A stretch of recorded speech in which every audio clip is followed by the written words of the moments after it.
जी मुझे जानकारी है कि इसके पूर्व पुलिस कार्यालय से आपको प्रेस मीडिया ब्रीफ तथा प्रेस कॉन्फ्रेंस करके सभी आवश्यक सूचना उपलब्ध करा दी गई है।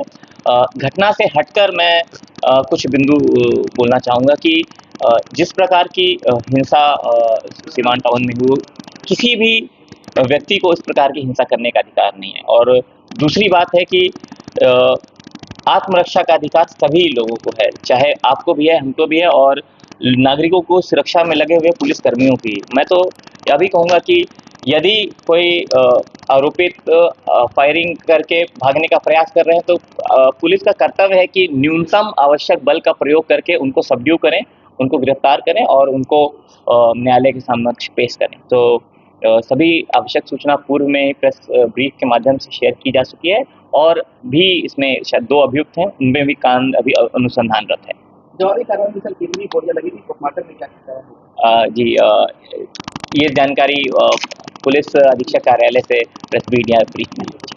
सर, रोड रेज में इस तरह की घटनाएं हो रही, इसको लेकर क्या अपील करना चाहेंगे लोगों से?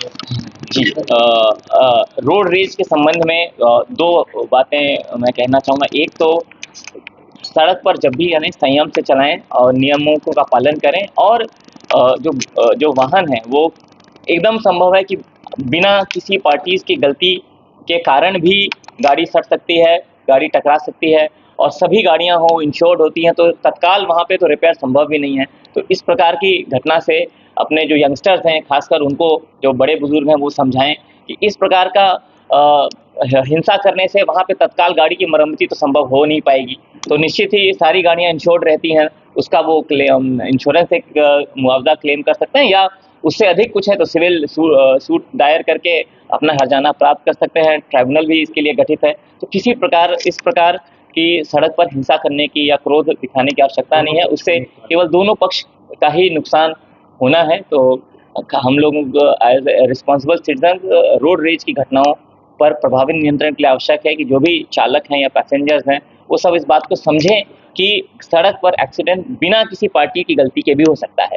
तो ये बात अगर सभी लोग ध्यान रखेंगे, और ऐसा भी नहीं है कि हम लोग भी गाड़ी चलाते हैं, ऐसा तो नहीं संभव है कि कभी ज़्यादातर समय आप रोड पर निकलेंगे, कभी ना कभी आपसे भी छोटा सा मिस्टेक हो सकता है जिससे मोटरसाइकिल या खरोच लग जाए। तो उसके लिए जो हम दूसरों को चाहते हैं कि दूसरे हमको माफ करें, उसी प्रकार से हम लोगों की भी वही एटीट्यूड रखना चाहिए। सीसीटीवी लगाने की बात हो रही थी, क्या कुछ अपडेट है?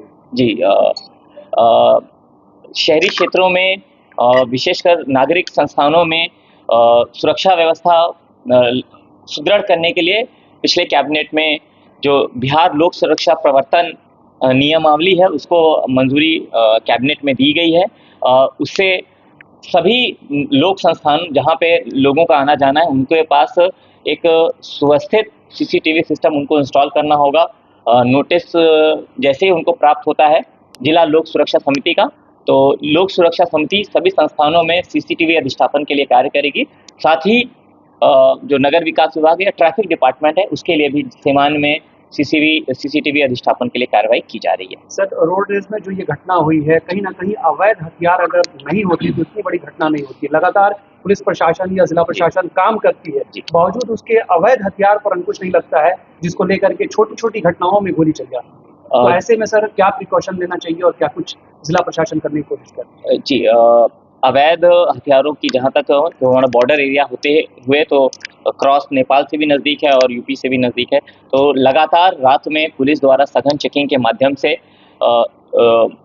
जो संदिग्ध व्यक्ति हैं या इवन लोगों की सुरक्षा के हेतु भी पेट्रोलिंग और चेकिंग की जाती है। और इस क्रम में जो भी अवैध हथियार जब्त होते हैं, तो उन पे अभियुक्त के विरुद्ध आर्म्स एक्ट में अभियोग दर्ज करके उनको प्रोसिक्यूशन किया जाता है।